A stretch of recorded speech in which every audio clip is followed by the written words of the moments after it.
Hello, listeners. Welcome to yet another episode of the Startup Catalyst. This is a special initiative by GRG Gen Next, which is the latest incubator in the city of Coimbatore. Today, as my guest, I have Preeti Chaudhary. Preeti is the founder of Madhya Bharat Angels and PC Advisory.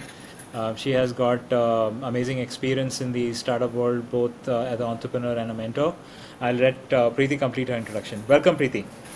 Thank you so much, Hetal. It is absolutely an honor and a pleasure to be here today, talking to you on all things that are really close to my heart.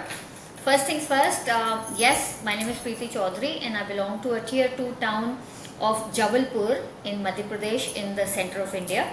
Along with being the founder of PC Advisory and Madhya Bharat Angels, I'm a mentor at quite a few incubators and accelerators spread across the country. I also go around speaking at conferences and events, helping startups raise that first check and to be able to be an enabler in that journey. Other things, I'm very passionate about equity and inclusion, and what I would really like to do is I get down to the trenches, roll my sleeves up and be a hands-on person.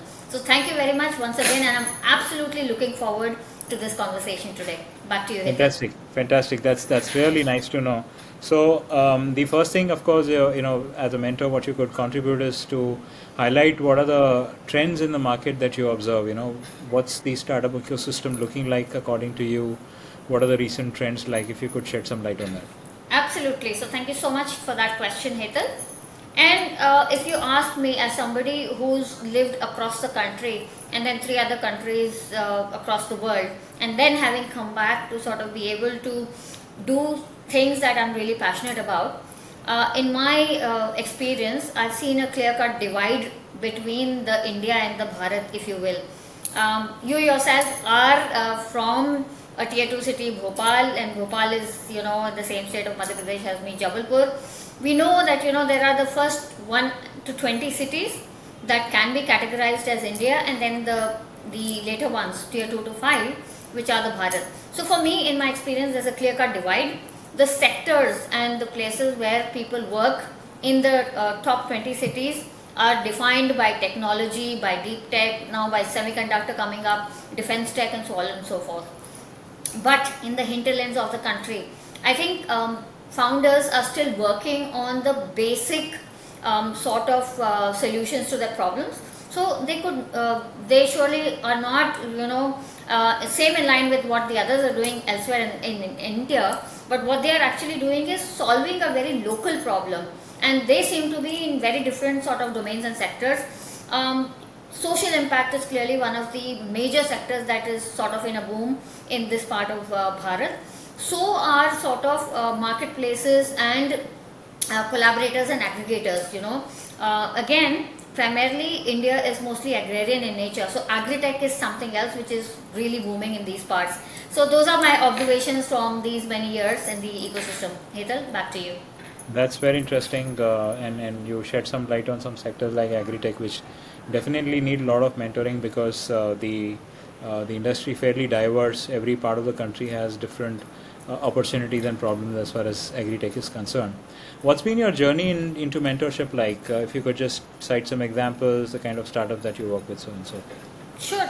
So, as a person, I've been really interested in a lot of things. So, I am not a sort of if you say, a specialist of any one particular thing, but I'm broad-based across a lot of things, and that too being more on the softer side of sort of mentorship, because that I think is the basic thing, that is the very nascent thing that is missing in founders from the geographical part of the country rather, where I work in. So it is skills like getting that confidence to be able to start up, getting to get that buy-in from families and friends. So things like communication, things like leadership, and of course the business sort of skills follow. But in my own journey, I've spoken to a lot of founders, sector agnostic, at various stages. So there have been people from idea stages, there have been people from early traction stages, and there have been people from early growth and then growth stages. Each of the pillars, so to say, has a different sort of kind of mentorship that is required. And it's been really a journey, and then a journey of self-discovery for me as well, to be able to do sort of reverse learning from these kind of shared experiences and lives. So for me, it's been very accelerating talking to, say, how to get a girl or a woman from, say, a tier 2 town of Sivni in Madhya Pradesh to actually convince the family, the father, the brother and the mother, to convince them to sort of that she has something, some potential and she should start. So it's come from there to sort of talking to founders who knows what the solution is, where the fault sort of lies, but then they just needed to sort of for me to sort of get that answer from within themselves, and this was like a technology based startup. So it's been across the spectrum, and I'm really looking forward to what's more in store for me. Thank you. Very interesting. What are the common challenges that you have observed as far as startups is concerned? Why is it difficult to run a startup in India? I think it's a multitude of factors, Hetal, but I think personally for me, for what I have seen, most of the times, and again I'm talking from a tier 2 to 5 perspective, sometimes the founders really get into this perfection conundrum rather than getting that version 1 out of their minimum viable product or their proof of concept up and running, getting the customer validation, then iterating. They sort of wait to perfect the idea, and that has been their downhill sort of task for quite a few of them, because by then somebody else has come and launched it.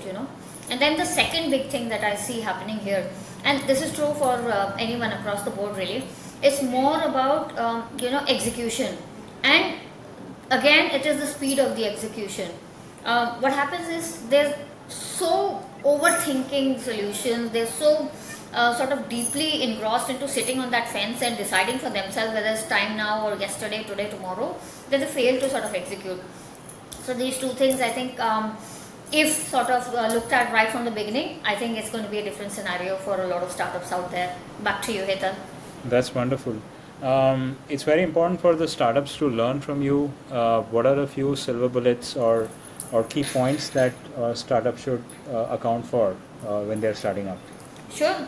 I think first of all, that deep set faith and belief in yourself. You should be introspecting and looking and asking those questions, whether you really want to start up, or you're going into it with a mindset of looking at all those vanity metrics and those fancy stories of make a quick buck, sell it and then exit it. Because if you're going with that mindset, you're already doomed from day one. So number one is a deep introspection in terms of whether that passion or that need is really there for you to solve. And once when you look inside, can you sort of decide that? Number two, again, ideas are a dime a dozen. It is execution that matters. So speed rather than the perfection of the execution. Number three, do not be scared that your idea might be copied, because again, how you execute, for example, Hetal, and how I would execute on the same idea is totally two different things. Basically, you would bring your flair of the personality, you would bring your experiences, you will bring the learnings from your market segment versus what I would bring to the table, say for the same solution. So never be scared that it's going to be copied and things like that. And last but not the least, I think a complementary skill set team is really important, because alone you can only do so much, but with a nice team surrounding you, you can go really far. Back to you, Hetal. Thank you. Very interesting. If you could cite one or two success stories of your mentorship, any startup that you would like to name where you actually mentored and where they are right now. Right. So again, I don't really want to name people here, but I can cite a few stories, a couple of stories rather. And this is, I was just speaking to someone before this, and this is this young 19-year-old girl from Jabalpur, and she's part of a cohort that we were sort of mentoring for women entrepreneurs here in the city of Jabalpur. And the way, the journey, where she was and where she is today is absolutely exhilarating. In the sense that as a 19-year-old college second year student, first of all, she had to a buy-in from her parents, because it's a patriarchal society here in Jabalpur. It is pretty much predominant that, girls have a certain set path for themselves. They can only do so much. And beyond that is still, if and when. So get that buy-in from her parents. Then secondly, her own sort of confidence Again, something which I've experienced is girls and women from say a smaller town, they're deeply sort of underconfident. You have to constantly sort of tell them that you are good and you can do this. So she had to get that buy-in from herself, first her family, then herself, and then she decided to do something in an overcrowded place like e-commerce. But the solution that she was proposing for an existing problem, her startup idea, really had it in it, and now then she had to have that buy-in from that perspective as well. So she actually had a lot of work to do, and in that cohort of 9 months, the journey that we did with her from 0 to bring her to 1 to 10 was absolutely a journey of not only learning for her, but it was for me as well. So that's one story that I would like to sort of tell you at this point in time. Back to you, Heather. Very interesting. What is innovation? What's the role which innovation plays in startups?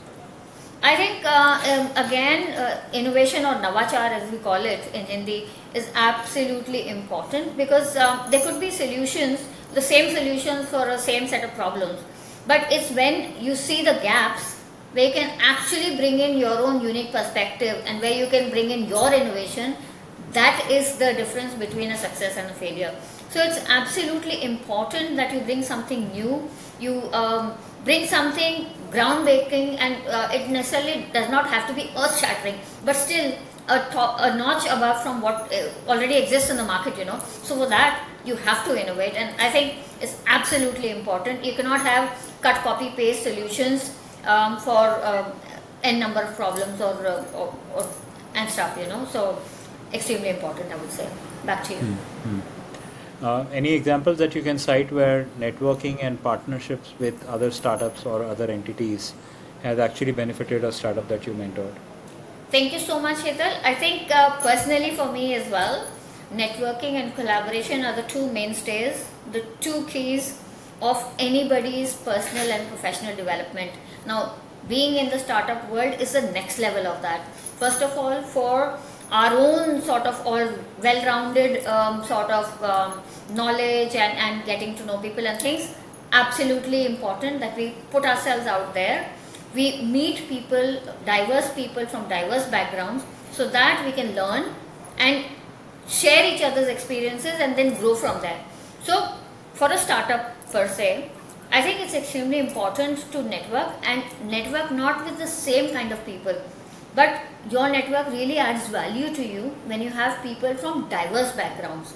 So say if you are a technologist, then it put pace for you to have a marketer in your extended networking community. It put pace to have somebody, say a finance person, and so on and so forth. So these things, after all, when people link with each other is where actually opportunities and doors open for people. I can really talk about one very clear example, and that's from this Jabalpur Smart City Incubation Center, where I'm a mentor at for the last 5 years of its existence.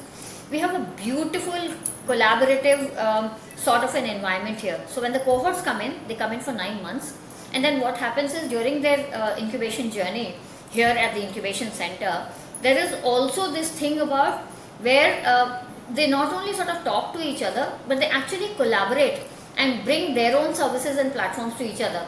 So I've seen 2 complementary startups actually join forces, and then what that has resulted into is 2x the market. So startup A and startup B, when they join forces, startup A gets startup B's market, startup B's got startup A's market, and then so many doors have opened for them. Earlier, again, we're great sort of we fear this copying and all of this a lot, and that is the reason why I think most of the startups do not talk, but they just change their perspective that actual collaboration can be a really good thing for you to have, and it opens up doors for you. Then that is what happens. So I've seen it from my own eyes, and this is working beautifully right now, and it is a system and a process of the incubation program currently at Jabalpur Smart City Incubation Center. Back to you, Hetal. Got it. Any interesting books or movies which you would recommend for startup entrepreneurs to look out for inspiration? Thank you, Hetal, for that question. And I think I learn from people. So for me, it is extremely important to be able to inspire or get encouragement from diverse people that I think have the qualities and the knowledge that I should pick up, and maybe that would sort of help me. So instead of books, I actually seek out people. I sort of it all comes back to networking again. So get a sort of a network going of sort of diverse skills and things. Get into a conversation, and then sort of do a peer learning sort of a thing. I would say to the startups, please do not hesitate to reach out to people, because there are so many experts out there. They're just a mouse click away on LinkedIn. Write a nice personalized note to get connected. Get those conversations started, because there's so much learning happening from people's lives, and then those connections might turn into something fruitful for you in the long run. So no books and movies for me, Hetal. It is actually talking to people that really takes my boat. Back to you. Thank you. Okay, sounds wonderful. So that's been a good interaction, and I would want to flip the table across. And what's the question you have for me? Well, you know what? I've been really sort of wondering what this GRG incubation center is all about. So it would be really good if you could please explain to me what is it that you people do, and how I could add value to this endeavor of yours. Thank you. Wonderful. So GRG is one of the leading educational institutions in city of Coimbatore. They've been around for a very long time. They are running schools and colleges and even B schools for girls especially, and it's a pretty well-known brand in city of Coimbatore. Now they are extending their services from just education to empowerment. And empowerment, as you know, happens through entrepreneurship. So GRG GenX is the incubator that has been set up, which is close to this exhibition hall called Codicia, which is pretty popular and not very far away from the Coimbatore International Airport as well. It's a 100-seater space with both open space and cabin seatings. And we already got some 27 odd incubators already working in just about 2 months' time. We are sector agnostic. We encourage entrepreneurs, tech-based entrepreneurs, and we have a special bias towards food and biotech, because we have full-fledged labs for these sectors in the college institute.